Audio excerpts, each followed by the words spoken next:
How are you? Good morning, Excellency. Morning. My name is Jacqueline. Jacqueline. Yes. How are you, Jacqueline? I'm good, thank you, Excellency. Very good. I was hoping to kindly ask you a few questions in regards to... No. No. Why? just to pick your brain about today's plan. Uh-huh. We are launching the road. I was hoping you could give us an insight on the significance of this road launch on your vision for Kenya. Uh-huh. Yes. You know, this is the very first step of the plan that I laid out to the country last week. The transformation of this nation has been delayed for far too long. And it's because the leadership, those of us in leadership, haven't raised the ambition of this country sufficiently. And in the process, we delayed on the potential of Kenya to become the country that we all want it to be and the country that it should be. Yeah? So, so today's launch, how are you, gentlemen? Habari? Mungwana? Hello, how are you? Very good. Asante sana.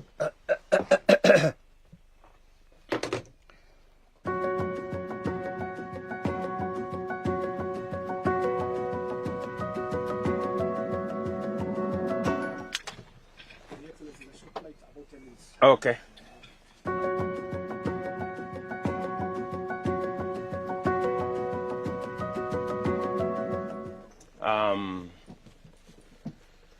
What we are doing today is very significant because it is the first major highway we are building in Kenya in our 62 years of independence. Or 60, whatever, 65. And number two, it is the first road of this magnitude that we are building using a private-public partnership. That we are not borrowing money to build it. We are not taxing Kenyans to build it. We are not delaying other projects so that we can build it. That we are building it using an innovative mechanism that has always been available, but we never dared. And so this is very significant for us. And it is the first step in so many steps that we're going to make. I have set out that we are going to dual close to 2,500 kilometers of road around Kenya, highways around Kenya. And this will just be the beginning. You will be seeing next year, we will be advertising more of these roads.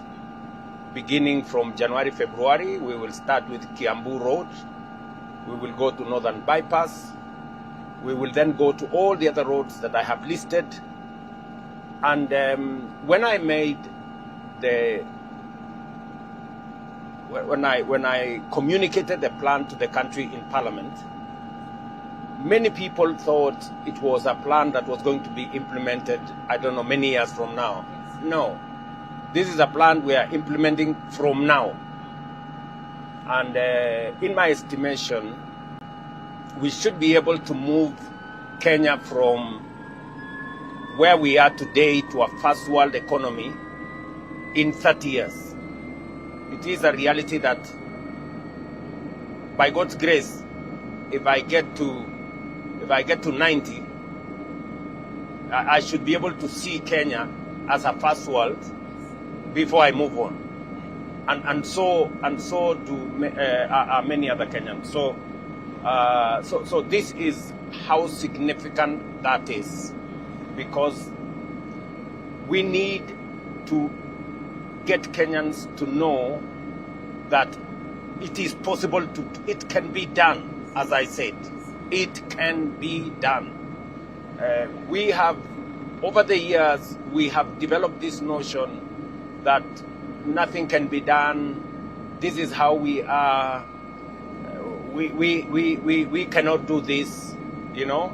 And in the process, we have lost a lot of time. we have lost a lot of opportunity, and so many of our peers have left us behind. So this is also an exercise in catch-up. Yes. Yes. And how will ordinary Kenyans feel the impact of this new road? You know, everything I said, from developing highly professional human capital to making sure that we expand our education, we expand our agriculture, transform our agriculture rather, you know, to tap into modern irrigation, agro-processing, value addition, industrialization and manufacturing, to the construction people. And it's about not just us, it's about us and the next generation. Many of the other people who I hear talk about leaders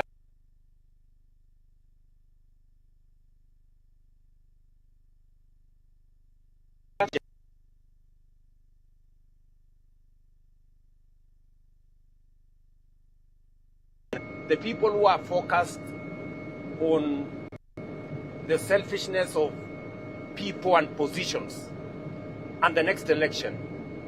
And those of us who are focused on the transformation of the country, focused on what is in it for the people and how to engage the next generation. So this is about people. This is about being able to them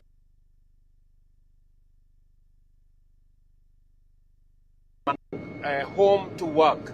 This is about people. When we are talking about food, this is about how families can access food, how we can make living and livelihoods affordable. The whole exercise that we are engaged in housing. It's about people, you know. So my focus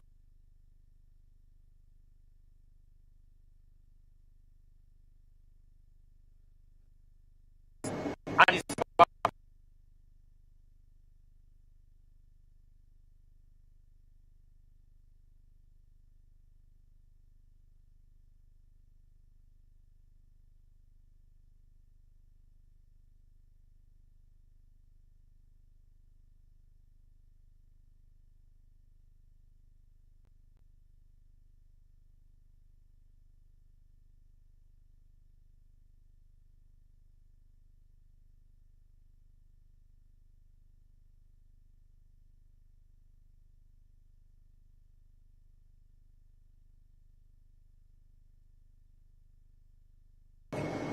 what I have said, the plan I have laid out, these 5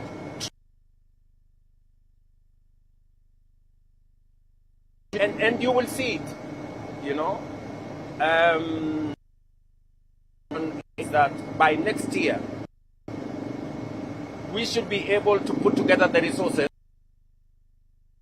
raise for us the first 2.5 trillion next year. I'm not talking about 5 years. I'm not talking about 3 years. I'm talking about next year. Because it is possible for us to do it using innovative mechanisms, working on how we can use our resources better, how we can leverage on the assets that we have, how we can use the capital markets to unlock the potential in our assets through privatization, how we can go into the markets, you know, local and international, to raise leverage on the resources we have. That is the kind of innovation, that is the kind of new thinking, that is the kind of ambition that is going to move us from where we are to where we should be and where we should have been by now.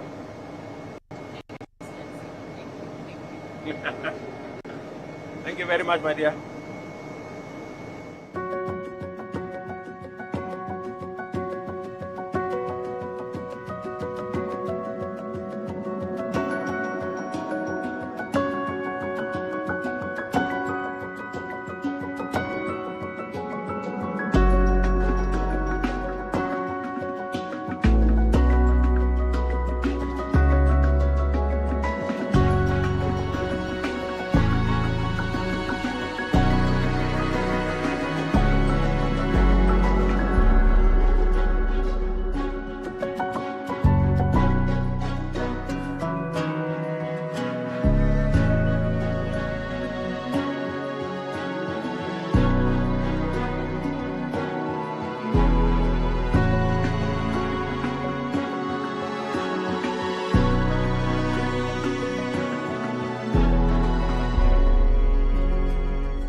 Excellency, tuko Rironi, actually Kamandura. This is where we're starting the works. To the end, the works will take us to Naivasha, Gilgil, Nakuru, all the way to Mau Summit. But we have the lower wing from Kamandura through Rironi-Mau to Naivasha.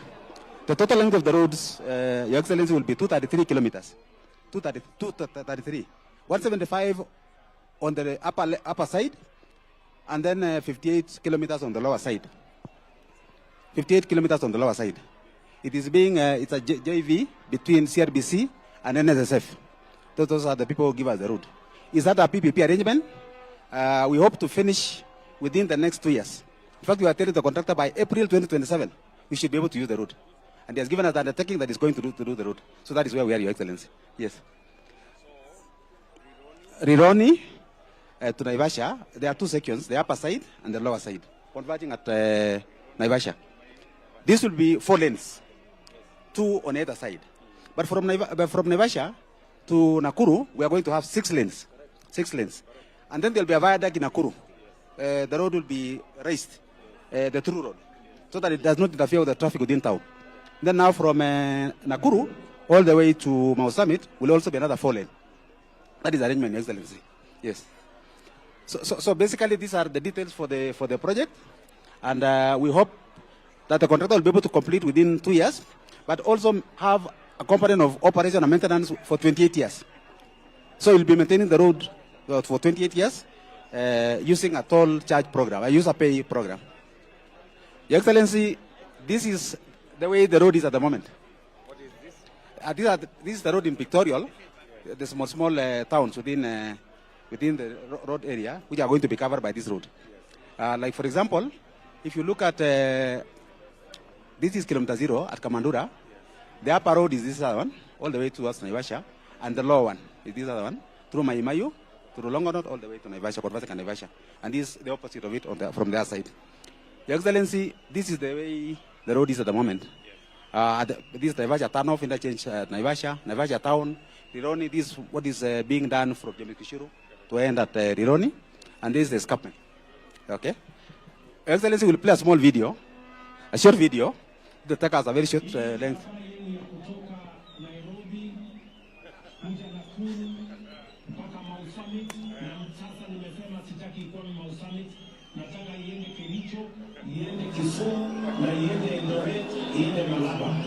Yes, the Rironi-Mau summit today has been named a sad memory for most Kenyans.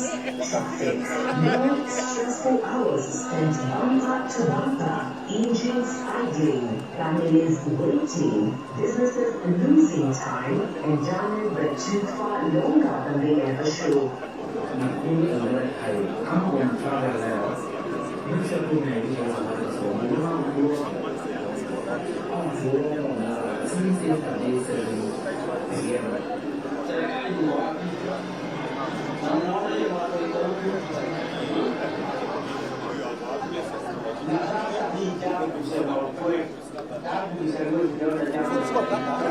Motorists are calling for swift action by local authorities as they construct a superhighway into the minor cases of lawlessness last 3 months.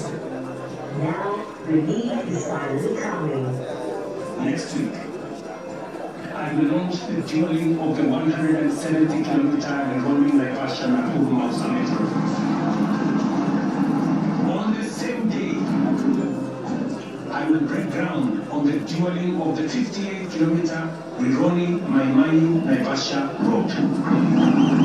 The gridlock that paralyzes these roads every day, especially on weekends and holidays, will soon, by God's grace, be a thing of the past. The upgrade will ease congestion, improve safety, and cut travel time for thousands of daily users. This is what we are taking in the next. This is the way it's going to appear after the. This is how it will be. It is how this will be. Yes. You see that this is the road escarpment. The open south of the road down to Naivasha is one of the most important entry roads in the valley. Every families, farmers, truck drivers, children, and travelers rely on this stretch. But stevedores, heavy trailers, silent Ford, and the locals around my market have made it one of Kenya's most difficult routes to navigate. Thank you. Now, this corridor is undergoing major improvements to make every journey safer, smoother. Asante.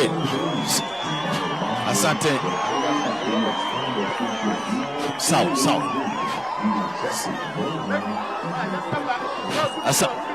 Basi haya, tumshangilie kwa makofi Mheshimiwa Rais.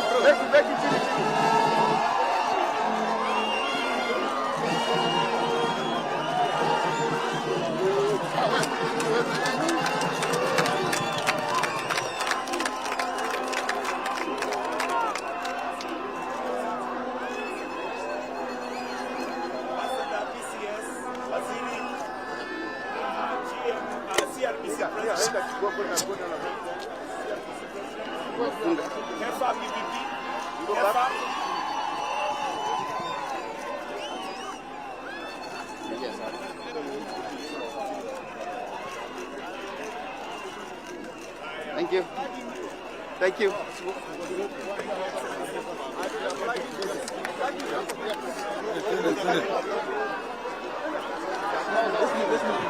Haya, basi wananchi hoye. Basi Mheshimiwa Rais anakuja sasa kufanya flagging off ya ujenzi wa barabara hii ya Rironi kuelekea Mau Summit, na tutakuwa tunahesabu ili tuachilie magari. Tuondoke tafadhali. Haya, on the count of 1, 2 and 3. Tumshangilie Mheshimiwa Rais kwa makofi. Basi tingatinga la kwanza limeweza kuachiliwa. Tuondoke tafadhali, tuondoke tu, tengeneze njia hapo. Mheshimiwa Rais sasa anaachilia tingatinga la pili kirasmi kwa ujenzi wa barabara hii. 1, 2, 3.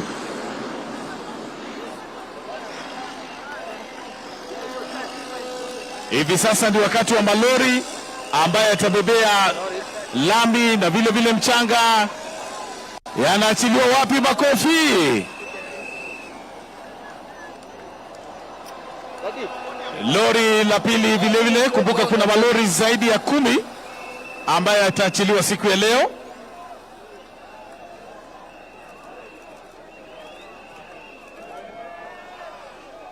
Endelea.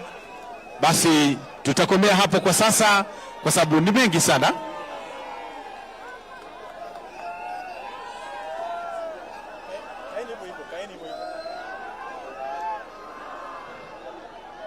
Nataka sikue kwa background, sikue kwa shot akiongea, sikue kwa background.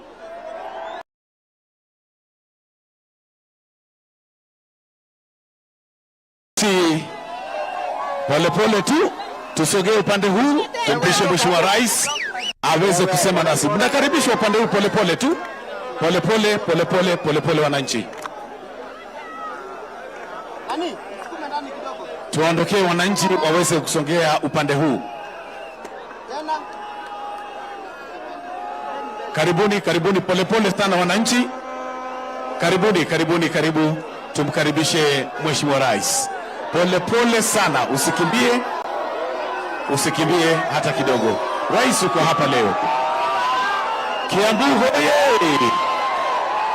hoye! Hebu mnionyeshe alama za mikono, nione alama za mikono, nione juu nione.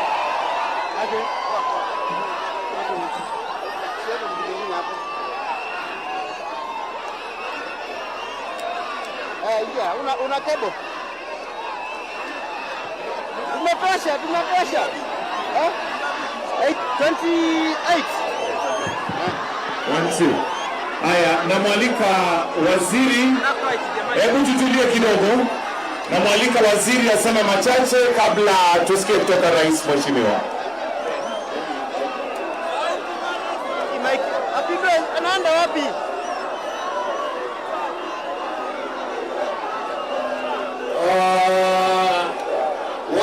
Watu wa Luguru, mjambo. Your Excellency, the President of the Republic of Kenya, Your Excellency Ambassador Guo Heinan, the President of CRDC,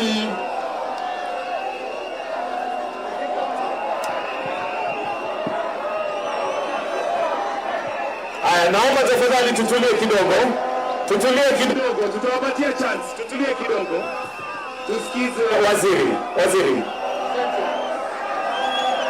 Nipangie sio lori aliko kwa background. Sio lori iko kwa background. Nipangie lori ambaye gari asifike aende hivi lori songe hivi. Your Excellency the President of the Republic of Kenya, Your Excellency Ambassador Guo Heinan, CRDC President, the Governor for Kiambu, Wakatangi, the Governor for Nakuru, Susan Kihija. Ladies and gentlemen, watu wa Kiambu, hamjambo. Your Excellency, we want to thank you.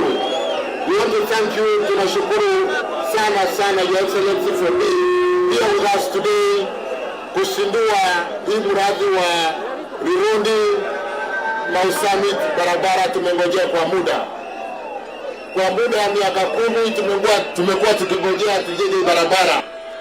Ukiona msangamano ya magari vile watu wameumia, tunashukuru. Today is an historic day in the history of Kenya.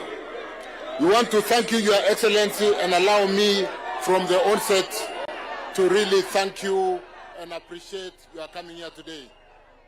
As we start, I want to ask Ambassador Guo, Your Excellency, to come and make some few remarks. Ambassador, welcome.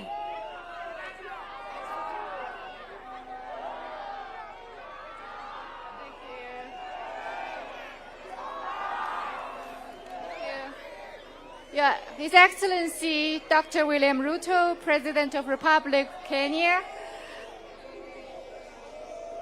Honorable Dr. Mudavadi, Prime Cabinet Secretary, Honorable Cabinet Secretaries, Principal Secretaries, Governors, all distinguished ladies and gentlemen, good morning.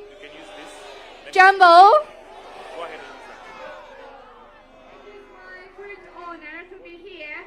All distinguished guests to witness the important milestone of this highway project.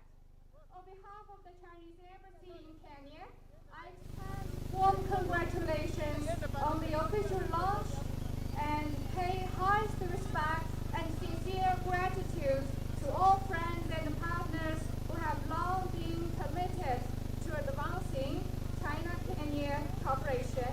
I also wish to take this opportunity to highly commend President William Ruto for his leadership and significant contribution in continuously elevating comprehensive strategic cooperation between our two countries.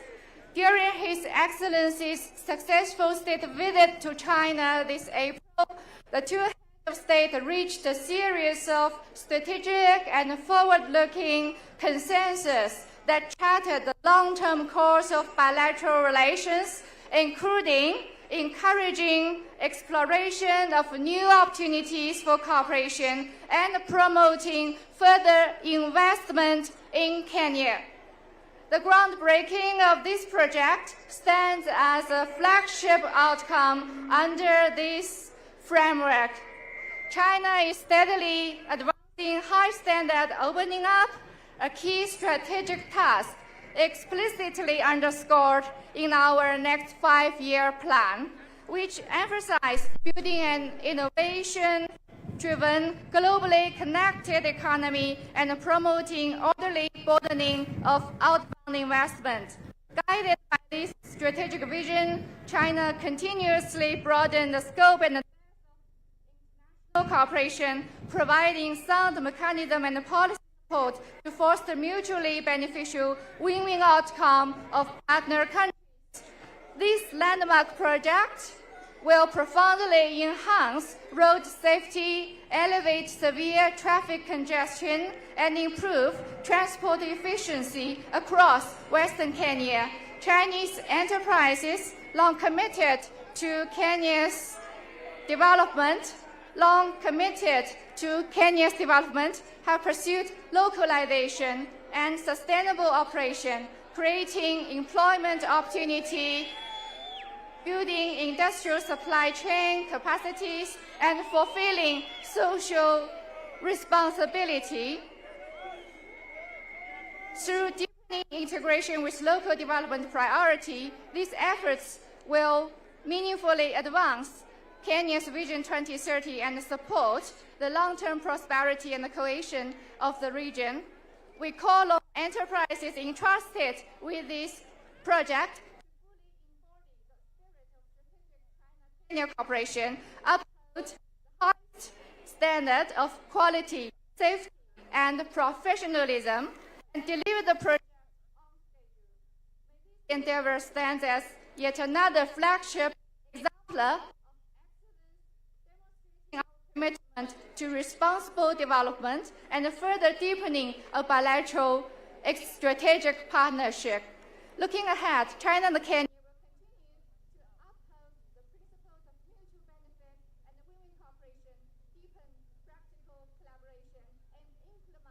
projects that enhance livelihood, support enterprise growth, and foster regional development in order to further consolidate the strategic partnership and contribute to the peace, prosperity, and sustainable development in this region. May the friendship between our two countries last forever. May this highway project a great success. Thank you very much. Asante sana. Thank you. Thank you, Ambassador. Let me invite the PCS to come and invite the President. And Your Excellency, as the PCS come, allow me to acknowledge the people who have worked tirelessly. PS Kipto, thank you so much. PS Mbugwa, DG Kimeli, and the team who have worked tirelessly, and the PPP Directorate. Asanteni sana. We've walked the journey. Thank you, Your Excellency. We plan to deliver this road within the next 20 months. PCS, asante sana. Wakenya hoye! Wakenya hoye! Uchumi wetu hoye! Barabara zetu hoye! Muriega! Asante sana. Mimi nataka tu niseme kama Mkenya. Ndio mimi ndio ma-DVD. Asante. Nataka niseme kwa niaba ya wenzangu na pia kwa niaba ya viongozi wengine wote ambao wako hapa kwamba kama Wakenya tukishikana maendeleo inapatikana. Na sasa pia kwa sababu ya umaarufu wa rais ameweka uhusiano na mataifa mengi ikiwemo moja ya Uchina, na sasa mmeona uhusiano huo na Wakenya umeleta manufaa. Barabara hii imetushika koo, na sasa mwangaza unaanza kuonekana. Muko tayari nimkaribishe rais wa Jamhuri ya Kenya? Muko tayari? Barabara hoye! Wakenya hoye! Wazalendo hoye! Taifa letu hoye! Maendeleo hoye! Asante sana.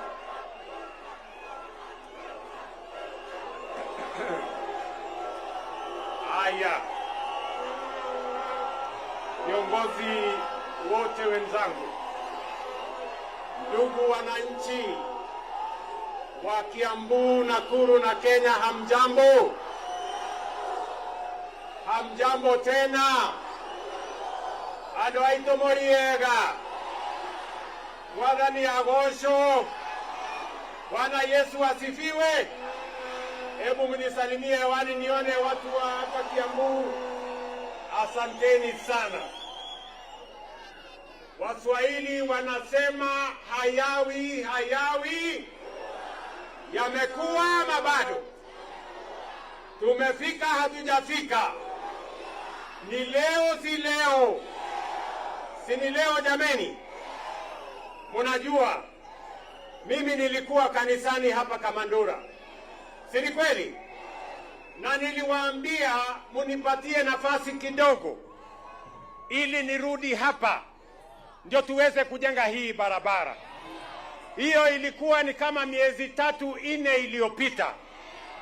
Leo kwa mapenzi ya Mungu tumefika hapa leo, na tumekuja hapa kufanya tendo la kihistoria. Hii barabara ilianza kufikiriwa 2016. Si ni kweli? Watu wa World Bank walimaliza ile feasibility study 2016.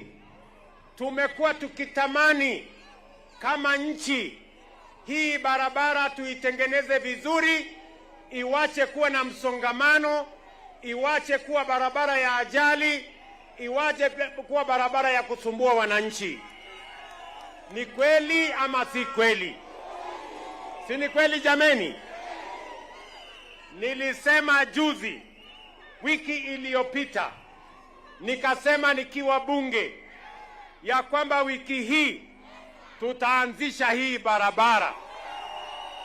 Si ni kweli? Na kwa sababu tuko na marafiki wengi, tuko na wale wanaotisikiza wengi kutoka mataifa mengi, hii barabara sio ya watu wa Nakuru na Kiambu, sio wa watu wa Uasin Gishu, Western Kenya. Hii barabara ni ya East Africa. Inaunganisha Kenya na Uganda na South Sudan na DRC na Rwanda. Hii barabara ni ya muhimu sana, na kwa hivyo nataka muniruhusu nisome taarifa ambayo itaenda katika historia ya kwamba hii barabara itabadilisha nchi yetu. Allow me, ladies and gentlemen, to read this statement. Today, we stand at the dawn of a new era, an era of defined ambition and driven by determination as we launch the Nairobi-Nakuru-Mau Summit and the Nairobi-Mai-Mahiu-Naivasha project. This moment is not merely about laying down a new corridor. It is about laying the foundation of a Kenya reborn, a Kenya that refuses to wait any longer for the future it deserves. For decades, our country has been trapped between options that held back progress. Whenever we needed to undertake heavy and necessary infrastructural projects, we were presented with 3 choices. The first was to rely on a national budget, but this was not possible. A single major highway can swallow nearly half of our entire annual development budget, even as Kenya faces competing priorities such as education, health, and other essential services. The next option was borrowing, but that too was untenable, given our debt burden and the limited fiscal headroom available to us. The third option was also to slow down on development and simply stay as we were. That was never an option, not for a country with our aspiration, potential, and investment that we required. And so, when it comes to this highway, the situation was clear. If we waited for the national budget to release resources for this project, we would have waited for a lifetime. If we borrowed, we would have added to our debt burden and burdened our children for generations to come.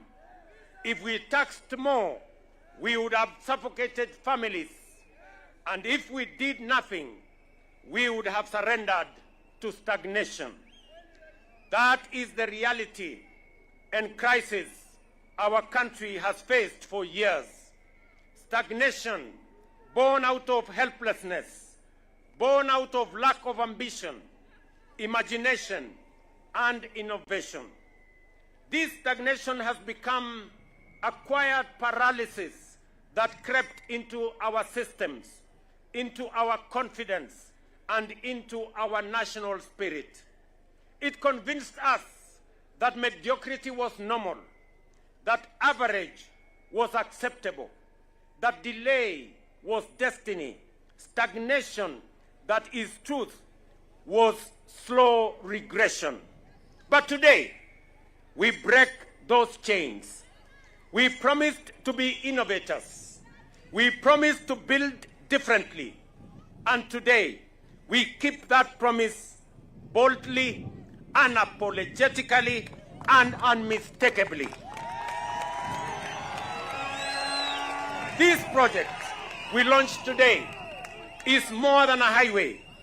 It is a gateway to prosperity, unity, and transformation. It positions Kenya as a leader in innovative financing, in modern transport, in public-private partnerships, and in the audacity to think big when the world expects us to think small. The Nairobi-Nakuru-Mai-Mahiu Road stretches 175 kilometers, while the Nairobi-Mai-Mahiu-Naivasha Road adds another 58 kilometers. These are the modern multi-lane dual carriageways designed, financed, expanded, operated, and maintained through a world-class public-private partnership model. It is an investment of over 170 billion shillings, a living demonstration of what happens when government stops trying to do everything alone and starts doing things smarter and in partnership with the private sector. The Nairobi-Nakuru-Mai-Mahiu Summit Corridor will be strengthened to handle heavy commercial traffic, supported by new interchanges, truck laybys, pedestrian bridges, lighting, barriers, drainage systems, and intelligence transport technology to enhance safety. The Nairobi-Mai-Mahiu-Naivasha section will be upgraded to handle slip gradients and high cargo volumes, linking efficiently to the Naivasha Inland Container Depot and the emerging industrial ecosystem that will be in our industrial city in Naivasha. Together, these upgrades will modernize the corridor, unlocking faster, safer, and more efficient movement of people and goods, not only across Kenya, but across East and Central Africa. This route is a vital artery linking Nairobi to Uganda, to South Sudan, to Rwanda, to Burundi, to the Democratic Republic of Congo, sustaining our economy, empowering regional trade, and expanded opportunity. For too long, this corridor carried more than it could bear. Traffic consumed our time, accidents stole our loved ones, and delays cost our economy billions.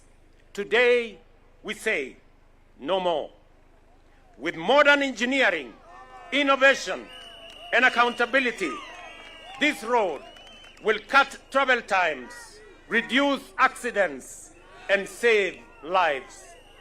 This project will create thousands of jobs, with approximately 15,000 gaining skills as they help build this highway.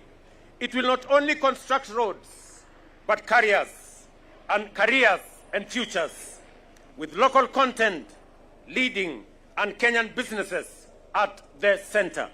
I am informed by the contractors that up to 60% of this road will be local content, will come from Kenya.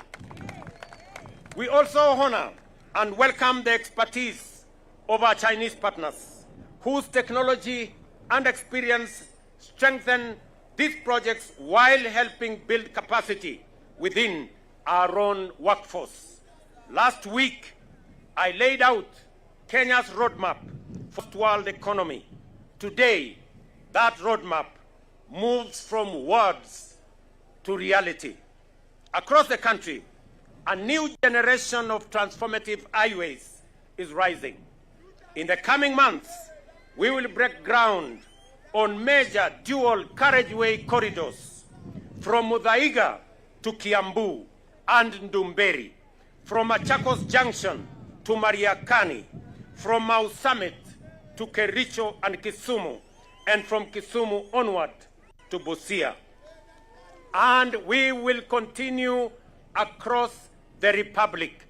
The Athi River Namanga Road, the Karatina Nanyuki Isiolo Corridor, Makutano Embu Meru Maua Corridor, Mutwapa Malindi, Mombasa Lungalunga, Kericho Kisii Migori Isabenia, Nakuru Nyahururu Nanyuki, Kisii Oyugis Ahero, and key Nairobi corridors such as the Northern Bypass, Bomas Karen Ngong, and Bomas Ongata Rongai Kiserian Ngong. This is how we correct a historical shortfall. Since independence, Kenya has tarmacked only 22,000 kilometers of road. Over a similar historical period, a nation such as Japan has built more than 1 million kilometers, a contrast that underscores the scale of our long-standing infrastructure gap. This new Kenyan path centers on investing in our people through enhanced education, expanded STEM programs, and increased research funding. It commits us to become a net exporter by scaling up water harvesting and storage, irrigation, and agro-industrial production through extensive dam construction. It compels us to dramatically expand our energy capacity by 10,000 megawatts to power new technologies, data centers, artificial intelligence, manufacturing, industrialization, and jobs for the future. We will expand and upgrade our airports and ports, and beginning in January 2026, we shall extend the standard gauge railway from Naivasha to Kisumu and onward to Malaba. And I say that it is going to begin in January next year, just in another 1 month. These infrastructure efforts will boost competitiveness, lower business costs, and connect Kenya more efficiently to regional and global markets. To finance this transformation sustainably, we are establishing both a national infrastructure fund and a sovereign wealth fund, drawing from budgetary allocations, privatization proceeds, natural resource royalties, and private sector capital. This approach will reduce our dependence on debt and build long-term national wealth for generations to come. This is how we deliver the vision of a bottom-up transformation agenda.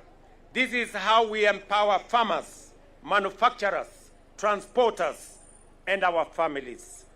This is how we ensure that development is not a privilege, but a birthright for every citizen in every corner of Kenya. But the work of building a nation is never the task of government alone. It belongs to every contractor, every business, every community, and everybody on this road. Together, we must guard quality. Together, we must uphold transparency. Together, we must ensure that this project becomes a beacon of pride, a testament of our resilience. Because ultimately, this is not about kilometers paved.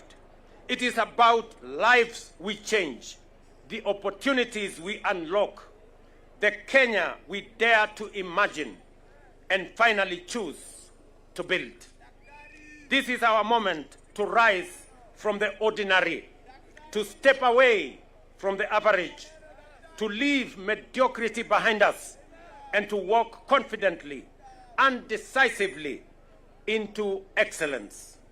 The work we begin today will echo far beyond our borders, reshaping trade, expanding prosperity, and elevating lives across our country and our region. To our partners, officials, workers, and all Kenyans whose belief brought us here, thank you. I say again, thank you. Together, we are laying the foundation of a prosperous, connected, and confident nation called Kenya.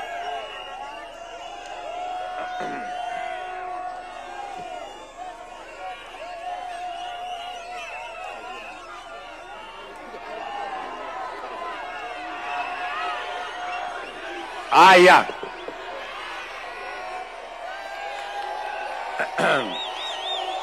Kiambu hoye!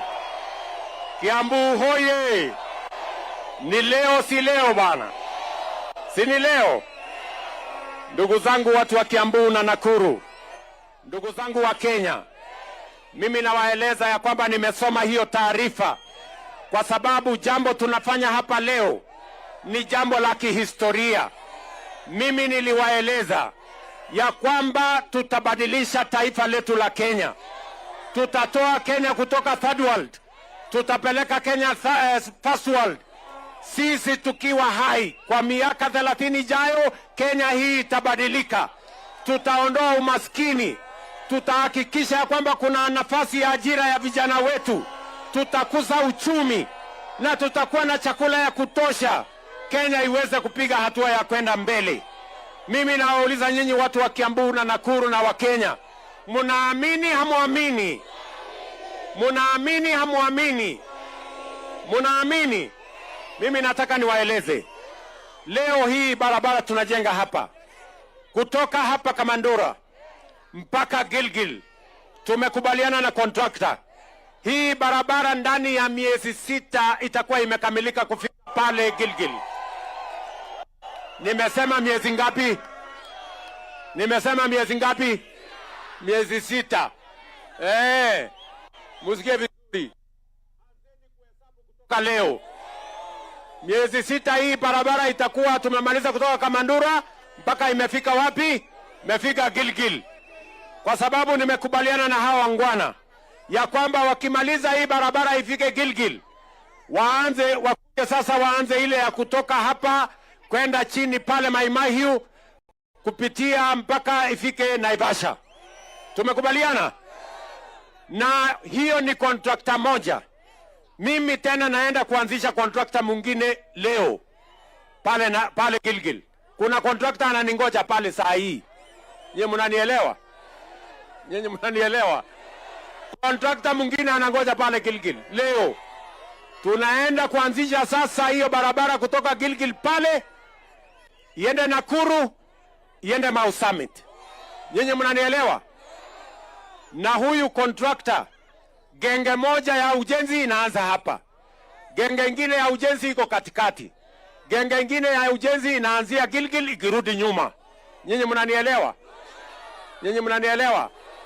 Tuko na kontrakta mwingine ataanzia pale Gilgil na aanzie pia Mau Summit.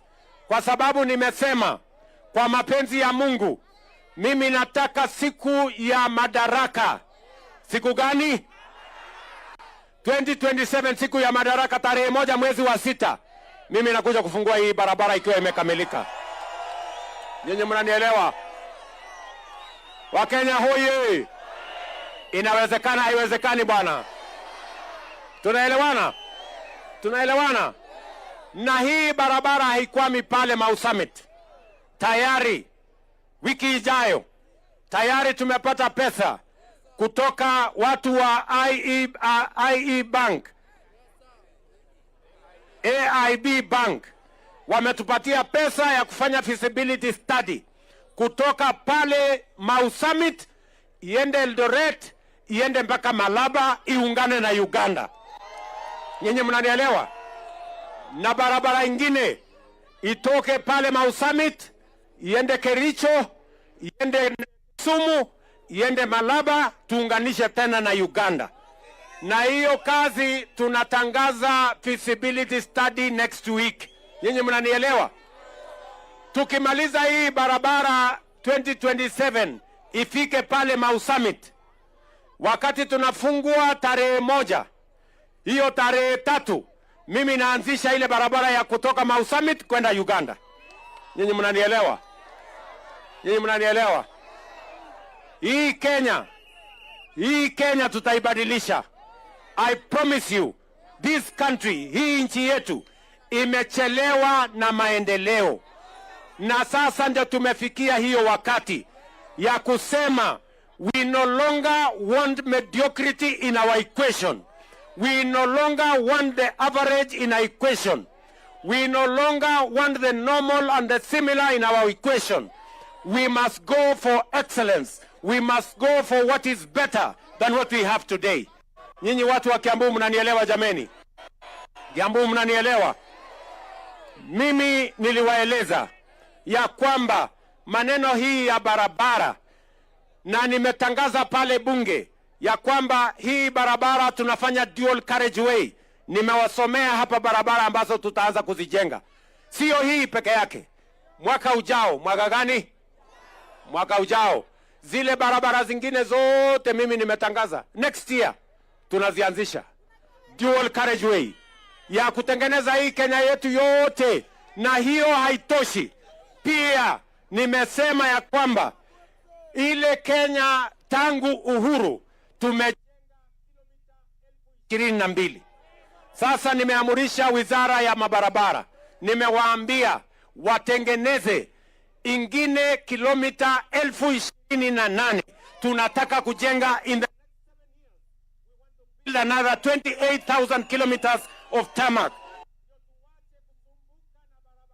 Dogo watu, nikienda sehemu yote ya Kenya, sikizeni ndugu zangu, mimi nikienda sehemu zote za Kenya, nikienda Northern Kenya wananiambia barabara haitoshi, nikikuja hapa Central Kenya wananiambia barabara bado, nikienda Nyanza wanasema barabara bado, nikienda Rift Valley wanasema bado, nikienda Coast wanasema bado, nikienda Eastern wanasema bado. Ni kweli ama si kweli? Ili kutatua kikamilifu shida ya mabarabara Kenya na kuhakikisha ya kwamba kila mkulima anaweza kupeleka mazao yake kutoka shambani mpaka sokoni, tunaweza kupeleka bidhaa yetu ya kuuza nchi za nje kwa taratibu na njia sawasawa, ni kujenga kilomita zingine 28,000 Kenya. We double the kilometers of road we have built in the last 60 years. We want to change that and build another 28 kilometers in the next 10 years. And it is possible. And we know how to do it. Wakenya hoye! Kiambu hoye! Tumeelewana? Tumeelewana? Mimi niliwaambia ya kwamba tutakuwa na mpango ambayo itatusaidia kujenga masoko, kujenga affordable housing, kujenga hostels. Nikisimama hapa Kiambu, leo nikisimama hapa Kiambu, hapa Kiambu tuko na pesa shilingi bilioni 48. Pesa ngapi? 48 billion, my friends, ya Kiambu County. Saa hii tunajenga affordable housing, manyumba 22,000 ya Kiambu inaendelea kujengwa. Na nyinyi mumeziona. Si hata ndio ile nyumba si iko hapa? Si hapa Limuru iko nyumba mrefu? Ni kweli ama si kweli bana? Si soko iko hapa, si soko kubwa inajengwa hapa Limuru? Ni kweli ama si kweli? Tunajenga soko 30 new markets in Kiambu. Ni kweli ama si kweli? Mimi nataka niwaulize hapa Kiambu, serikali gani imejenga soko 30 Kiambu County? Nani amejenga nyumba 22,000 Kiambu County? Mimi nawauliza bana, Kiambu hoye! Hii Kenya itabadilika ama itabadilika? Na hiyo kazi yote ya kujenga manyumba, kujenga masoko ni kazi ya miaka miwili, si ndio? Kazi ya miaka ngapi? Na miaka 10 na miaka 20. Si Kenya itabadilika? Si Kiambu itabadilika? Kiambu haitabadilika ama haitabadilika bwana? Sijui kama tunaelewana. Tuko pamoja? Kiambu hoye! Kiambu hoye! Wakenya hoye! Munasema tubadilishe Kenya ama munataka tuendelee na siasa duni? Tubadilishe. Munasema tubadilishe Kenya. Na sio peke yake Kiambu tunajenga kila sehemu ya Kenya bila ubaguzi, bila ukabila, bila chuki, bila ya kubagua sehemu yoyote ya Kenya, kwa sababu mimi naelewa umoja ya taifa letu la Kenya. Na nyinyi mulinipatia nafasi ya uongozi na muliniambia ya kwamba mnapiga kura sio kwa kabila ya mtu, mnapiga kura kwa sababu ya sera na mpango na ajenda ya kupeleka taifa letu la Kenya mbele. Ni kweli ama si kweli Kiambu? Ni kweli ama si kweli? Mimi nawaomba kwa unyenyekevu, mimi nawaomba jameni, mkubali niunganishe taifa letu la Kenya. Tuungane pamoja, tuondoe ukabila, tuondoe chuki, tuondoe migawanyiko. Kenya ni moja, umoja ni nguvu, na tutasonga mbele tukiwa pamoja kama wananchi wa taifa letu la moja, taifa la Kenya. Ama mnasemaje Kiambu jameni? Ama mnasemaje? Mnasema tuungane? Mnasema tushirikiane? Tutembee pamoja? Hebu nione wala wanasema tutatembea pamoja watu wa Kiambu. Tumekubaliana? Na mimi nawaomba, kwa sababu mimi najua ya kwamba kazi ya kuendesha taifa ni kazi ngumu. Saa zingine iko na matatizo mengi, lakini kwa mapenzi ya Mungu, kwa usaidizi wa Mungu, Kenya hii tutaibadilisha. Tumeteremusha bei ya mbolea na mnajua, ni kweli ama si kweli? Tumeweka mpango mkubwa, niliwaeleza ya kwamba tutakuwa na mpango ya afya. Wakati nilienda kwa uchaguzi, nyinyi muliniambia nibadilishe mambo ya afya. Afya isiwe haki ya matajiri, watu wako na kazi na watu wako na uwezo. Mulisema mnataka afya iwe haki ya kila Mkenya. Ni kweli ama si kweli? Na mimi nawashukuru ya kwamba leo katika taifa letu la Kenya, Wakenya milioni 27.7 tayari wamejisajili kwa SHA, na tunasonga mbele kuhakikisha kwamba hakuna Mkenya atauza mali yake, auze ng'ombe yake, auze shamba yake ati kulipa gharama ya hospitali. Sasa mambo ya gharama ya hospitali tutasimamia kama serikali, tutalipa kupitia kwa SHA, na tutakuwa na bima ya kila Mkenya kuhakikisha kwamba tunawashughulikia Wakenya wote. Kiambu hoye! Kiambu hoye! Mnasema tuendelee ama tuendelee? Mnasema tuendelee ama tuendelee? Jana, si mnajua jana kulikuwa na uchaguzi Kenya? Si mnajua kulikuwa na uchaguzi jana? Mimi nawauliza, jana tulikuwa na uchaguzi katika taifa letu la Kenya mdogo, si ndio? Kutoka Mbere mpaka kule Kasipul, kutoka kule Banisa kupitia Baringo mpaka kufika huko Malava. Ni kweli ama si kweli? Kati ya viti 7, si ndio, ya ubunge na senate, yote 7 ilishindwa na broad based government. Ni kweli ama si kweli? Ni kweli ama si kweli? Mimi nataka niwaulize, si ndio? Unajua kuna watu Kenya hii wamezoea maneno ya bure. Wakikuja hapa mtawasikia ni watu hawana ajenda, ni watu hawana mpango, ni watu hawana sera. Watakuja hapa wawaambie maneno matatu peke yake, hakuna kitu kingine watawaambia. Watawaambia one term, Kasongo, must go. Sasa niwaulize watu wa Kiambu, acha mimi nawaulize. Na mimi nataka niwaambie, hakuna kitu watasema hawajui mambo ya barabara, hawajui tutapata afya namna gani, hawajui affordable housing itajengwa namna gani, hawajui mambo ya SHA itaendeshwa namna gani, hawajui highway kama hii itajengwa namna gani. Nyie mnanielewa? Wanajaribu kutuuzia ukabila na chuki na migawanyiko. Mimi tayari nishawaambia. Mimi niliwaeleza juzi, nyinyi watu wa ukabila, watu wa chuki, nyinyi ambao watu mnaendesha sijui one term Kasongo na Masugo, hiyo sio sera. Tafuteni sera, na niliwaambia wasipotafuta sera watachelewa. Sasa jana wananchi, mimi niliwapatia ilani, wananchi wamerudia jana. Si wananchi wamepatiwa ilani? Si wananchi wamepatia hawa majamaa ilani? Wananchi wamewaambia tena jana, tafuteni sera, tafuteni mpango, tafuteni agenda. Kama ni one term Kasongo na Masugo, chuma chenu kimotoni, mtaona kivumbi. Ama namna gani bwana? Ni kweli ama si kweli? Yes. So I want to tell our friends, we do not want a divided country. Don't sell to us ethnicity. Don't sell to us hate. Don't sell to us division. We want a united country. Tell us what your agenda is. Tell us your plan. Tell us your agenda. One term Kasongo must go is not a plan. It's not an agenda. It is about a person. It is about hate. It is about the next election. We are discussing about the next generation. We are discussing about the people. You are discussing about leaders. We are discussing about the people. You are discussing about the next election. We are discussing about the next generation. There is a world of a difference between us and you. It is as different and as clear as day is from night. Nyinyi mnanielewa bwana?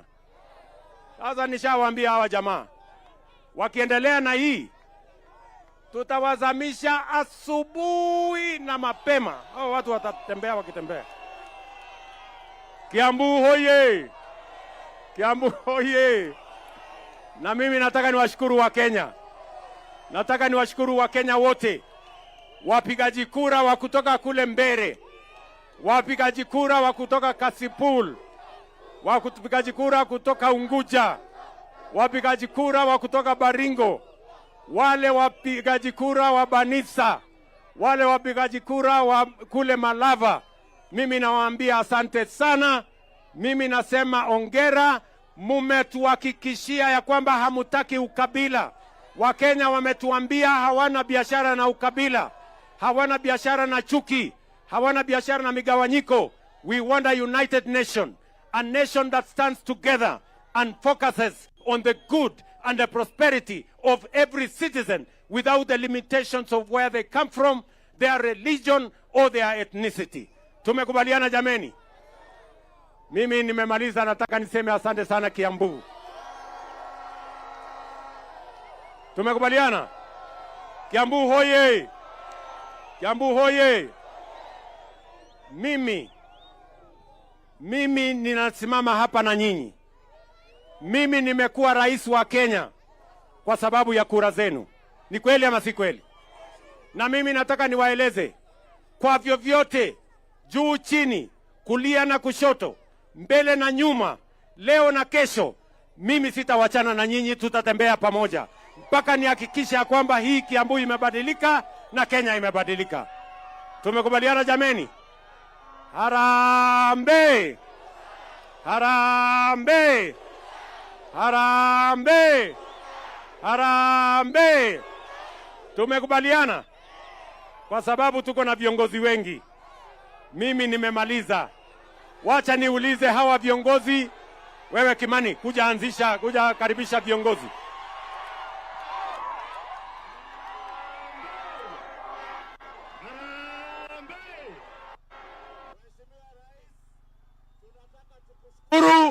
Kwa hii barabara, na kabla niseme chochote, nataka kuwajulisha viongozi ambao wako hapa, tukianza na mbunge wa hapa Limuru, Mheshimiwa Kirago, kuja tu mupunge mkono hivi. Mheshimiwa Kahangara, Huyu ndiye mheshimiwa wetu wa Limuru, Mheshimiwa Injinia Kerago. Tuko na mheshimiwa wa Ruto, Mheshimiwa Simon Kengara, mheshimiwa wetu wa Ruiru. Tuko na mheshimiwa wetu wa Lari, Mheshimiwa Mboro Kahangara. Tuko na mheshimiwa wetu wa Dagoretti South, Mheshimiwa KJ. Tuko na mheshimiwa wetu kutoka Sirisia, Mheshimiwa John Waluke. Tuko na mheshimiwa Jalango kutoka Lang'ata. Tuko na mheshimiwa wa Nakuru, mahali barabara inaenda, Mheshimiwa Gekaria. Tuko na Mheshimiwa Rais, nataka nimpe Injinia Kerago dakika moja, gavana wa Nakuru na gavana wa Kiambu dakika moja moja. Limuru hoye! Limuru hoye! Kiambu hoye! Mheshimiwa Rais, sisi tunataka kufanya declaration ya hapa Limuru, that sisi tunakutambua vile unapenda Kiambu, unapenda Limuru, na sisi tunawauliza nyinyi, Limuru hoye! Limuru hoye! Mnazama tutam! Mumezama tutam! Mimi nawatangazia, mimi dhar hii tatu. Haya sasa, hey, sikiza, ndio. Sasa we, Mheshimiwa Rais, tunajua barabara yetu ya Mregeti inajengwa next week. Kwa hivyo sisi tunasema asante, kwa sababu wakati ulisema unakuja, uliendelea kusema utakuja na umekuja. Sisi tunasema asante, Mungu awabariki sana. Seneta wetu wa Nakuru atupungia mkono, Seneta Tabitha Karanja, seneta wetu wa Nakuru. Gavana wa Matangi dakika moja.